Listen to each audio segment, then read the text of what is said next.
I'm happy to be here. Hare Krishna. So thank you so much, Prabhuji, for accepting first the invite for this interview. And I was really very fortunate to meet you, I think 10 days before in UAE. And we had a very good class from you.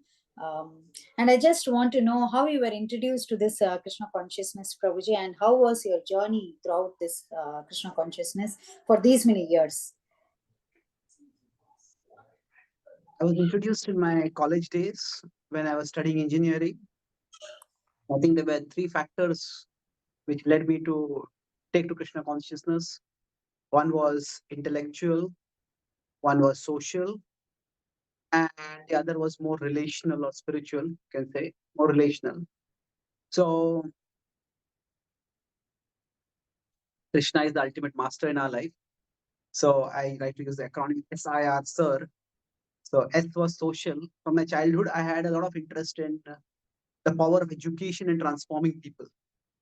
So when I was studying college, I was a part of a social welfare organization, and I used to go and teach in the slums, uneducated children or uneducated or poorly educated children, offering them free tuitions in various fields. And when I was doing that, I noticed that many of them came from dysfunctional families. There was domestic violence and alcoholism among their families, and I started thinking that teaching them history or math or English, how much is going to help them? So we started getting some anti-alcohol campaigners to come and speak to them. We also learned something and encouraged, especially primarily the fathers who were into alcoholism. And a small slum that we were a part of, that whole slum decided that we will give up alcohol. And we considered it to be a great success. Then we went home for our semester break. And I came back, not only the fathers, but even their kids had started drinking. There had been a local election. And in that election, one of the candidates, in order to woo the voters, had brought truckloads of free liquor. So that's when it struck me that actually we may be striving to open doors for others. They're providing them education or employment or any other supports. But it seems that everybody has some kind of trapdoors inside them. And those trapdoors open and they just fall inside. And opening doors externally without equipping them to close the doors, trapdoors. The trapdoors are basically the self-destructive habits that they have. That is not really going to help. It was not just a problem for those people who were underprivileged living in slums. I could see that in my college also there were students who were quite intelligent, but they were self-sabotaging themselves by unhealthy habits. A close friend of mine was getting into alcoholism and he was just not able to give it up. I also had anger issues.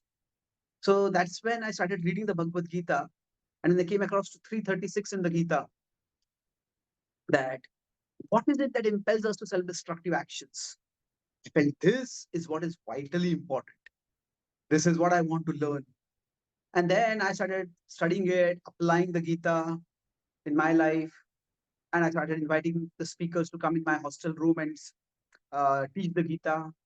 So my anger went down substantially. My friend just gave up his alcoholism, and I started feeling this is what I really is of really of value.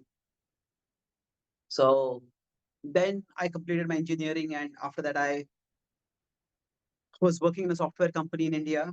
And then I was also going to teach Bhagavad Gita to various colleges in small study groups in the evenings. So once I had an evening study group meeting, but my boss told me that you have to stay on because we have an urgent project deadline. So I said that I'll come back tomorrow early morning and do this. I need to go tonight. He said, no, you cannot go today. You have to stay.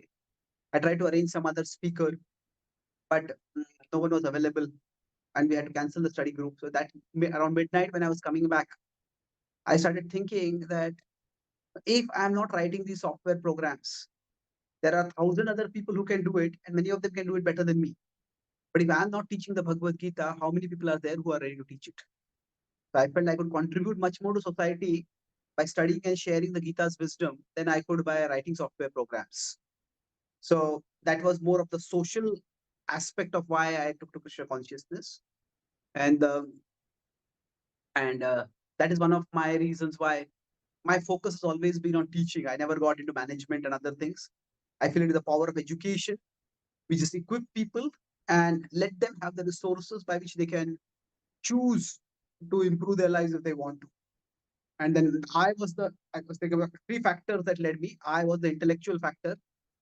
I always wanted to be the number one in my class, and I was always the number one among the top people, but I was never like the number one in the whole university or in the whole classes across various divisions.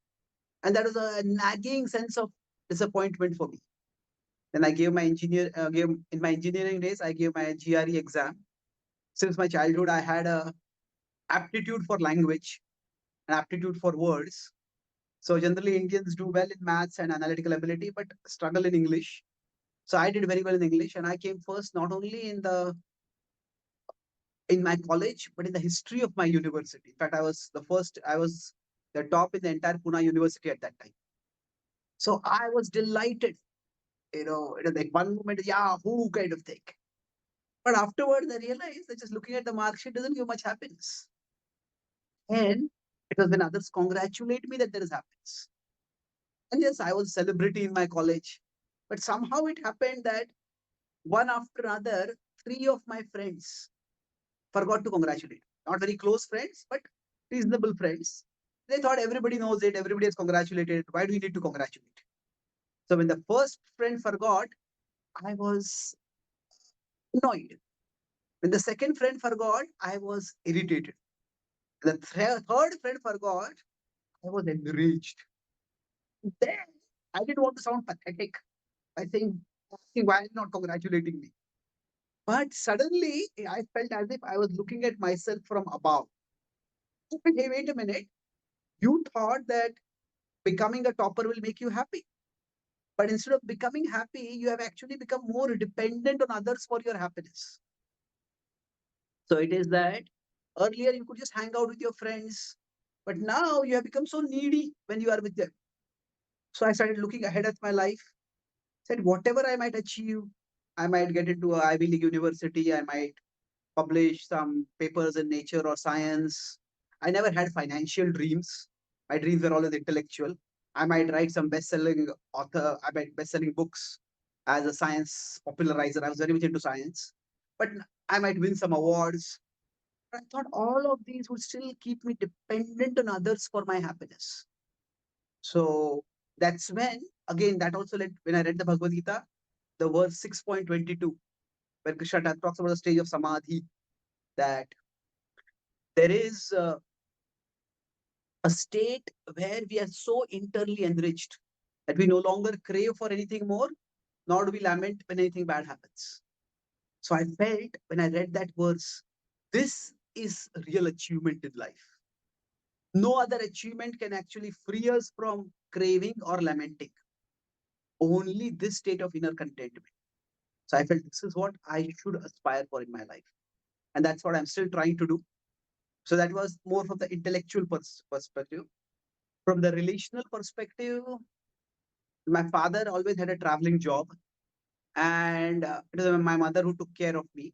But when I was in 10th, just after I finished my exams, my mother was diagnosed with terminal blood cancer, and she passed away within a month. So at that time, because of that, I was relationally almost deadened. I had, because to deal with the grief or whatever, had made myself quite numb.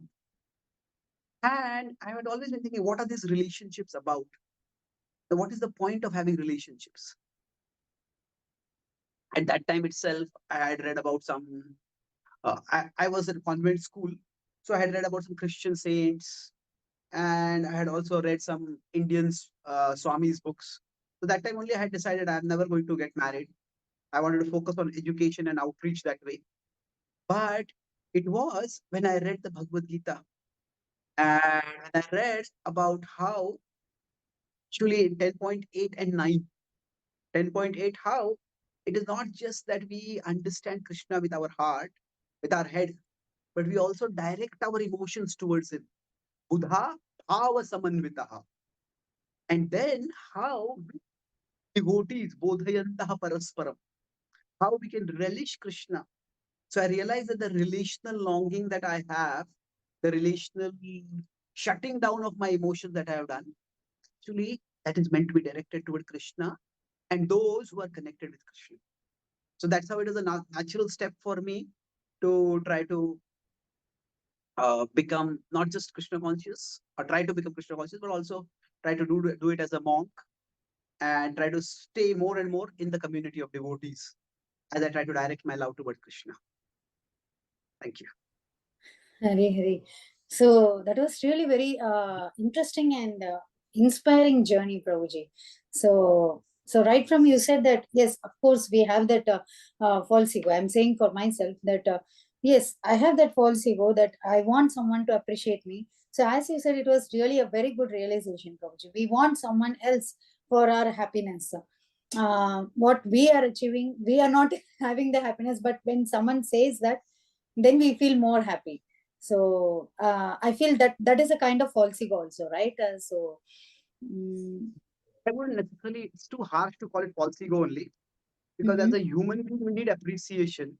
Mhm. So it's like, I would say false ego means when we want others to broadcast our glories to everyone else. But it's a human need for appreciation. There's a difference. We cannot dismiss all of it as just false ego.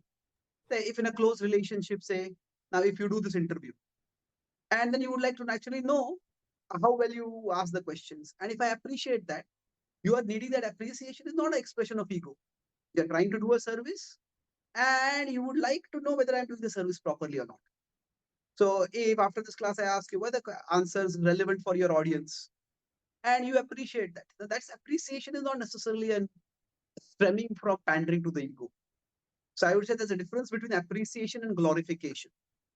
So glorification is more public. So seeking glorification is generally an expression of the ego. But seeking appreciation is a basic need of the heart.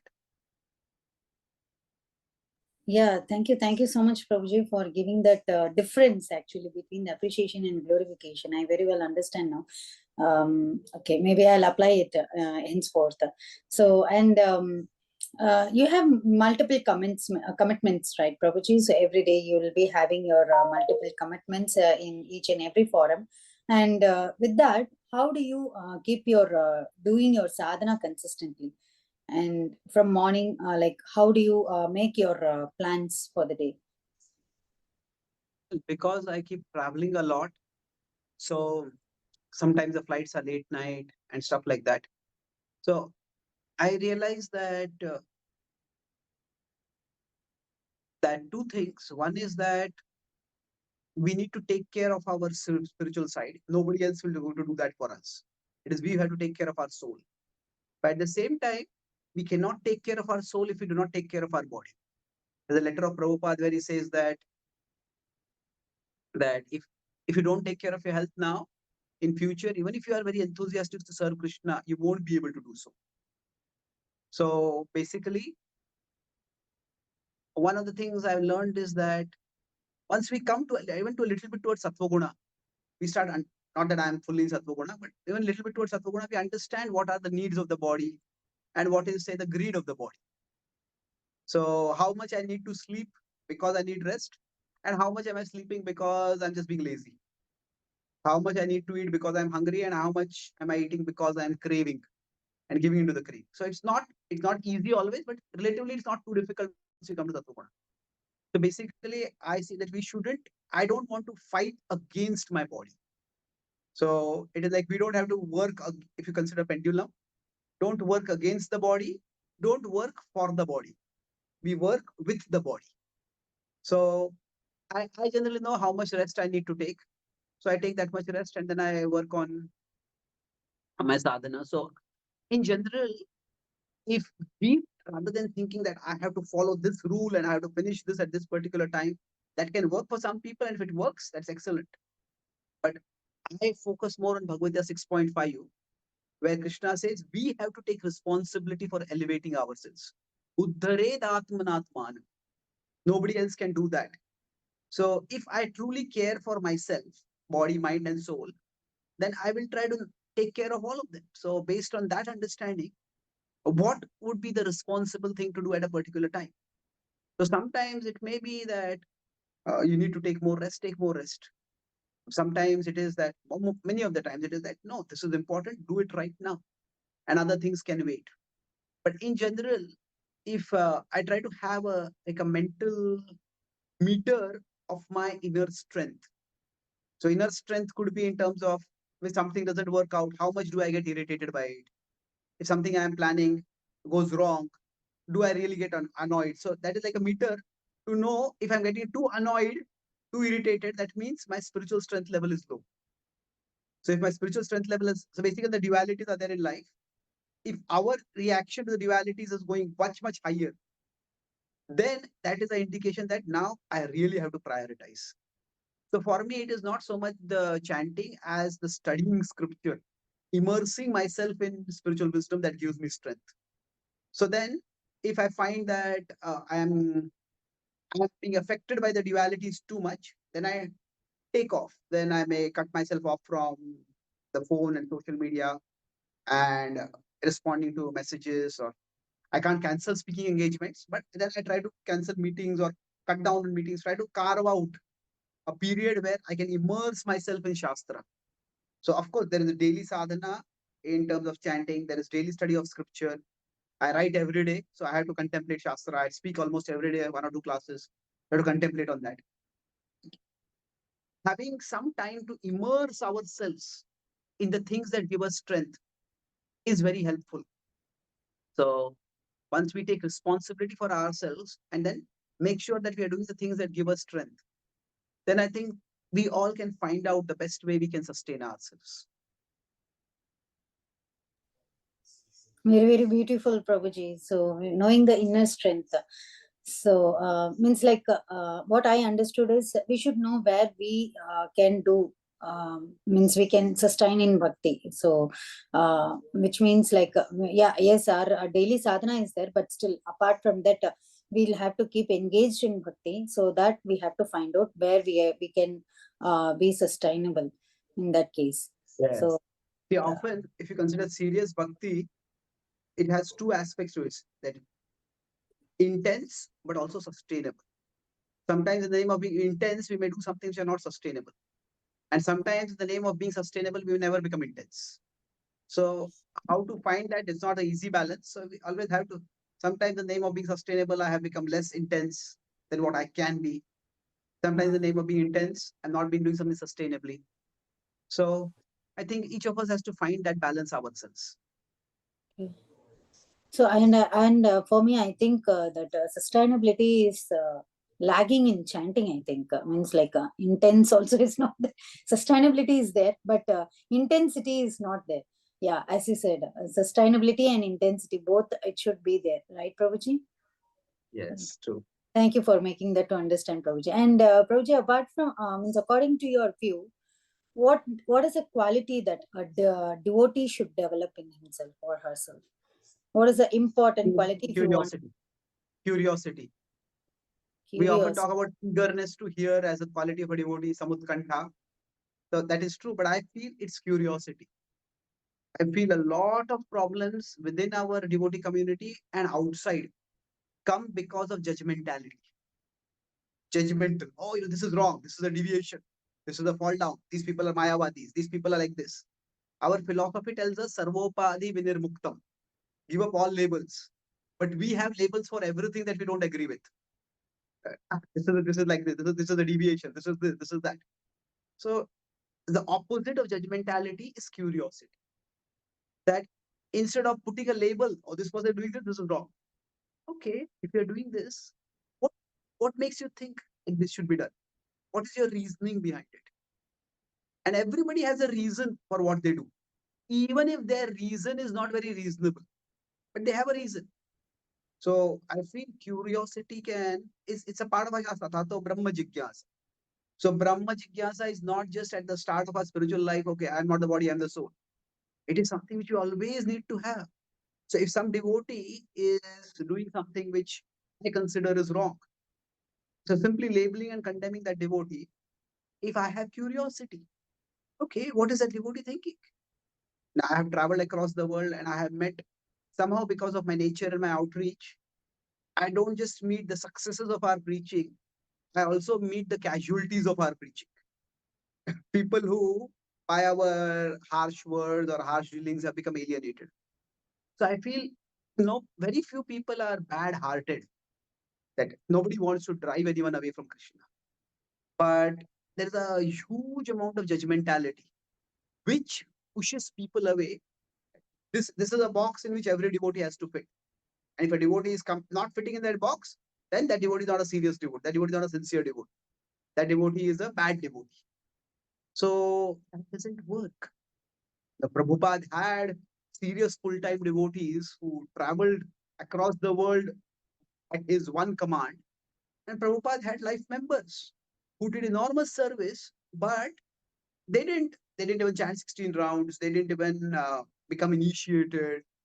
And Prabhupada accepted and appreciated all of them, both kinds of devotees. So I feel that curiosity is vital for a devotee. Curiosity will prevent judgmentality. Curiosity will prevent the presumption of certainty. This is right, and everything that is not this way is wrong. And that's what often leads to fanaticism. So curiosity is, I think, the most important virtue that can solve a lot of problems in our personal, social lives, and as well as in our outreach. So curiosity, the way I define it is that this is what I know, this is what I don't know. So curiosity is not the devaluing what I know, but valuing what I don't know. Being open to the possibility that what I don't know may be more important than what I know.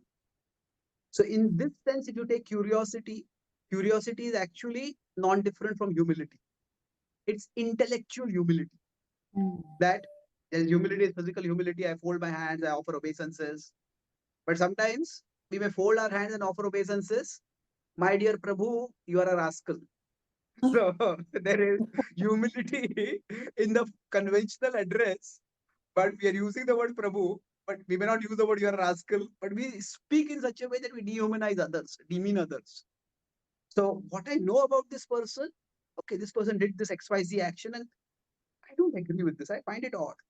But what do I not know about this person? Why are they doing something like this? So if I have curiosity, then it will prevent relationships from getting burned out. And that's one way I would say that guhyam akhyati puchati, which is required among devotees, opening our hearts to others and hearing when others open their hearts. That will be possible only when we have curiosity. If we have judgmentality or certainty, then we will not give others the space to open their hearts. And then that leads to a lot of loneliness, especially among leaders, because leaders have to set an example. And because they have to set an example, if they have some issues, some concerns, some worries, they can't open it to anyone. Because if you are worried about this, I thought you're such an advanced devotee. How can you have worry? So everybody gets, when there is no curiosity, the judgmentality, everybody starts functioning based only on what will other devotees think about me. And that's how we may have some concerns, but instead of dealing with those concerns, we bury those concerns. And then that leads to a lot of problems in the long run, because a wound that is denied is a wound that is doubled. And that becomes far more of a problem in the long run. Prabhuji, lastly, you said, right? We are burying our concerns, right? So, which means we are not opening ourselves to other devotees. So do you mean like that? Yes, exactly. Because we feel that others will judge me and others will be so judgmental. So correct. I cannot speak it to others. But that is what happening, right, Prabhuji? So when we want to say, we think, yes, devotees are really merciful, and when we go and talk with them, so that's why we need to find, like, in a general level, we need to, as devotees, we all need to develop curiosity, but that will take time. But at a more personal level, we can try to see people who are like-minded. So those who are like-minded, we will find, they're also going through similar situation as we are going through. Say if somebody has lost their job and they're in great anxiety. Now, if somebody who has so much financial security or something like that, they have no financial anxiety, we go and ask them, they will just say, but depend on Krishna, chant Hare Krishna, these things will just come and go. So that's okay. But so we may also need something practical. So like-minded devotees means that if I come to somebody with a practical problem, they don't give a philosophical solution. That is being unlike-minded. Hmm? If somebody comes and says, "Oh, prasadam is over," you go and ask the kitchen in charge for a festival. Prasadam is over. The prasadam says, "Chant Hare Krishna and be happy." No, that's not going to work, isn't it? So we can give a philosophical perspective, but we also need to give a practical solution. So if somebody only gives a philosophical perspective, philosophical answer, and doesn't give anything practical, then we will not feel very satisfied by that answer. On the other hand, if somebody gives only practical, well, we may say that practical problems will keep coming. We are not learning philosophy and growing by that. So a philosophical perspective plus a practical strategy, a practical solution. So like-minded devotees can help us get both. So we need to take the responsibility to find out like-minded devotees. And that way we'll be able to open our hearts and share with them. Okay. Okay. Thank you. Thank you, Prabhuji. That was really very helpful. And so, how you got introduced to Bhakti Sanga, Prabhuji? So, I think it was possibly Shamagori Mataji who told me about the classes that were happening. And I think it was after I started traveling abroad only. I think 2014 I had come there and I had done a evening program. They said we'll have a morning program. They told me that morning program some devotees came. They showed me on Bhakti Sanga that, oh, there are so many devotees online. I said, it's amazing. Where did you get so many devotees from? They said, we have daily classes like this. Oh, really? So I was quite impressed by that. So when I was in India, I don't think I had any idea about the scale of what was going on. So, uh, so I think that was my, maybe before that I might have given one class, but I don't really remember that. But 2014, when I came abroad, that was the first memory of it all. So from that time, I've been trying to be of some service. actually, we should thank you, Prabhuji. We should thank Shamagori Mataji also too for bringing you. And we are always enjoying your, we are getting nice deep perspective, different perspective of each and every class, whichever you take on Bhakti Sangha, and not only in Bhakti Sangha, even in other places also. So thank you so much for giving us those different perspectives. And in this Krishna consciousness movement, what do you think that there is, if you want that some project has to be done, what do you think that it would be good if we get this in this moment? More of sharing Shastric insights with the world. That right now, philosophy is largely seen as a tool for converting people into bhakti. And that is good. That means we want to study philosophy so that I can get some points, so that I can speak in my classes and attract others, impress others, attract others, inspire others, whatever. So philosophy is primarily seen as a tool for converting people. And at least because of that, we are studying. That is good. But philosophy can also be a resource for us to make better sense of our life and our world, and even what is happening in the devotional world. But also, those who may not become devotees, Shastra can also offer them some vision by which they can make better sense of their lives. So I feel, so I have like a uh, mental framework. See, we have insiders who are teachers, and we have insiders who are students.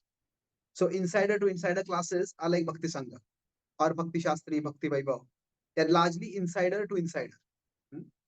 Then there are insider teachers and outsider students. So these are, for example, our Sunday program. The new people come, or we go to colleges and do programs. These are more like what we call as preaching or outreach. So there's insider to outsider. Then there is outsider to outsider. That is our reputation. So if somebody comes to a temple and then they go back and then their relatives ask them, how was your experience there? Their friends ask them. So we as a movement have not cared much for that outsider to outsider. What is our reputation? Say, if somebody doesn't become a devotee, then we just neglect them. Hmm? We just don't pay much attention to them. But they can be an outsider who can be a well-wisher for us. who can be, so among outsiders also, there are outsiders who are teachers or who are leaders, who are influencers. And there are outsiders who are followers.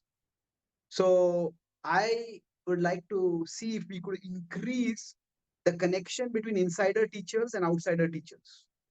So instead of seeing that all outsiders are potential students who should become insiders, some outsiders may never become insiders, but they are outsiders who are in an influential position. And if they become more favorable, they can do a huge amount of positive publicity and positive awareness for us. So, for example, when Prabhupada started the Bhaktivedanta Institute, his focus, he said the purpose of the BI was meant for scientific outreach. The purpose of Bhaktivedanta Institute is to increase the prestige of ISKCON. So he didn't say that the purpose is to make the scientists into devotees. They became wonderful, but the scientists don't become devotees. The scientists also say, some prominent scientist says that, okay, this Bhagavad Gita, this Bhagavatam, this Bhakti tradition has wisdom that science can learn from. That this mantra chanting has some scientific dimensions, there's some scientific validation to this. That statement itself would have a huge weight. So slowly, I think we as a movement are starting to do that, that we accept people who are outsiders in leading positions. They may not become insiders. But if we can have this outsider to insider teachers to outsider teachers connection. See, Prabhupada also met many sreshthas, many leaders, and he, for example, he talked with Arnold Toynbee. But there's no question of Arnold Toynbee becoming a devotee. But Prabhupada had a very meaningful interaction with him.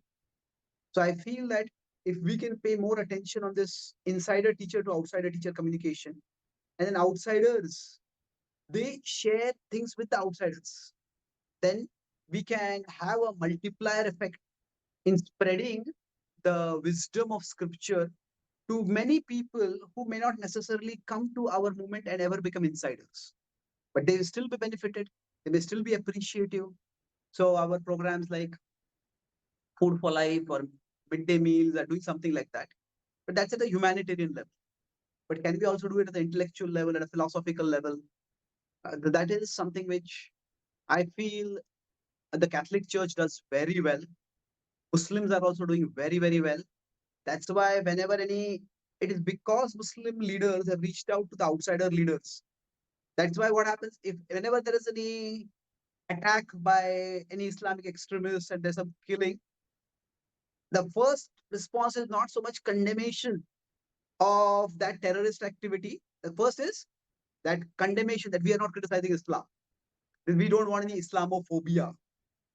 So what has happened is even Buddhists have done excellent work in this area, where Buddhism is considered to be like a very cool religion. It's not even considered to be a religion. It's a cool thing.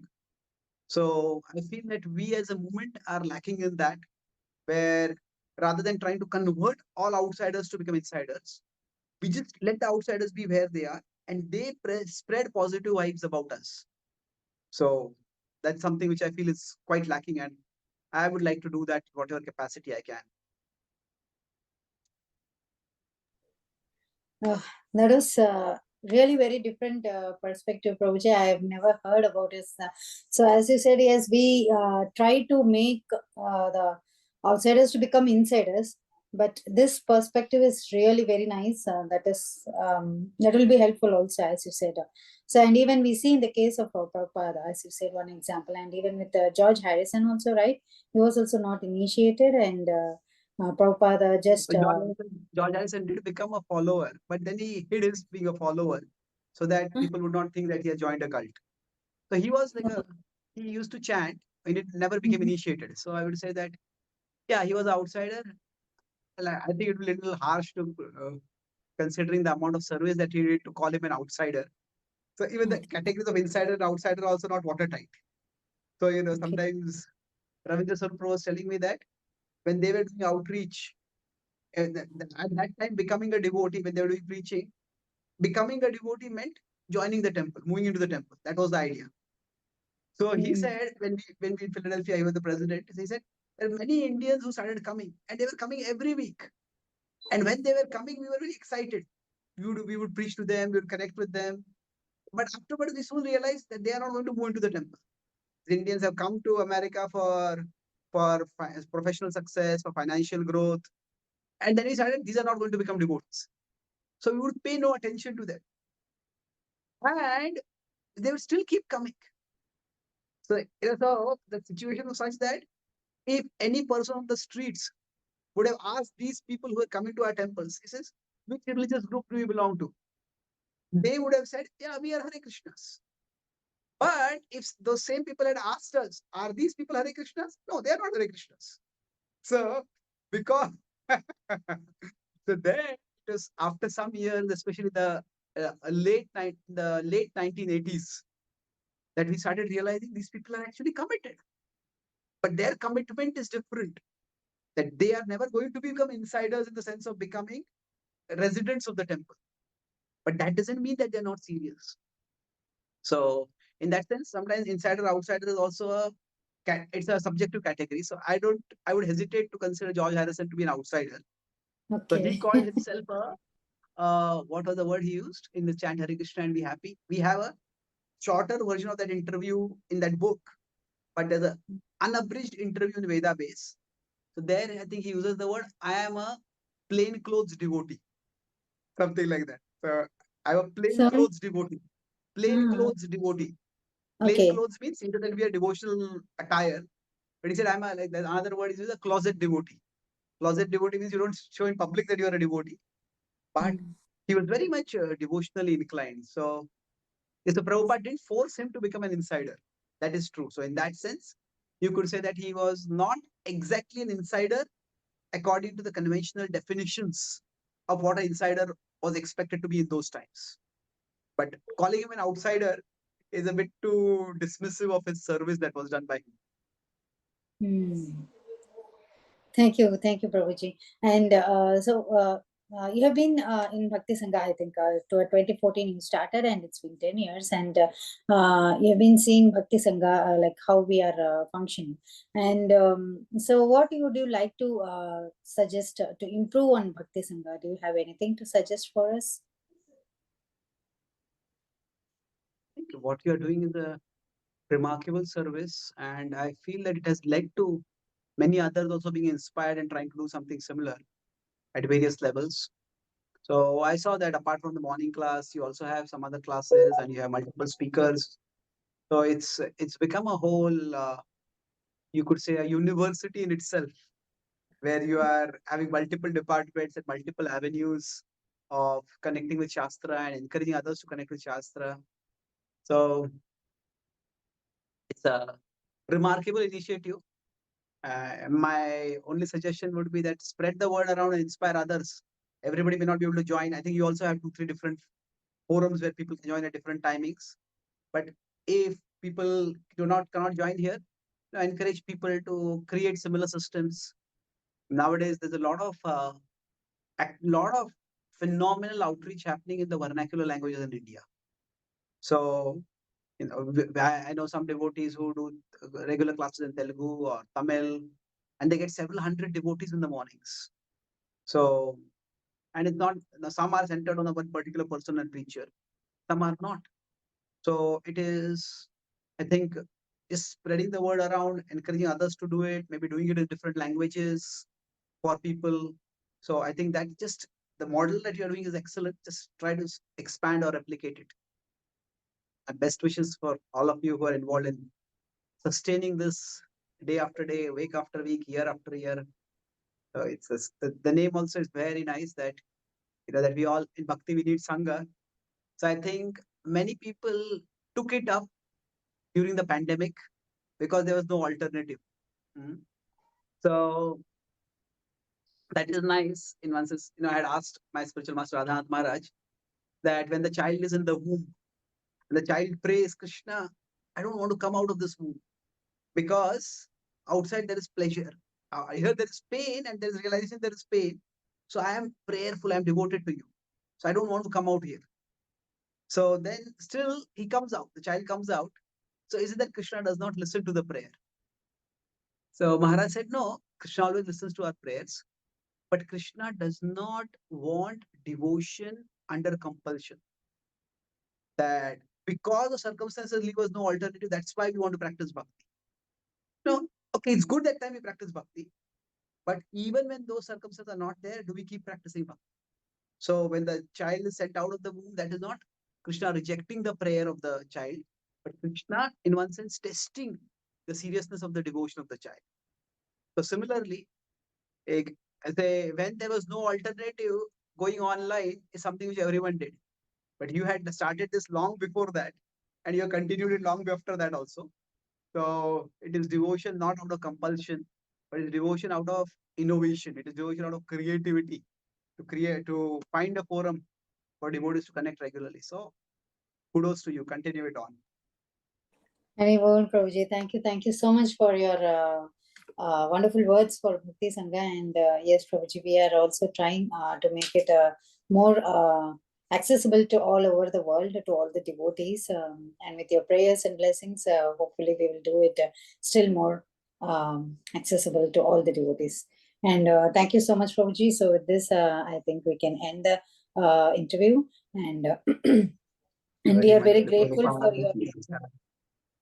We are very grateful for your giving us your time and association once again for this interview, Prabhuji. So with your permission, we can end the interview, Prabhuji, with Vaishnava pranams. Vancha kalpa tripasya kripa sindhu pevacha patitanam pavanebhyo Vaishnavebhyo Ananta Koti Vaishnavim ki jai. Srila Prabhupada ki jai. His Grace Chaitanya Charan Prabhuji ki jai. Hare Krishna. Thank you, Prabhuji.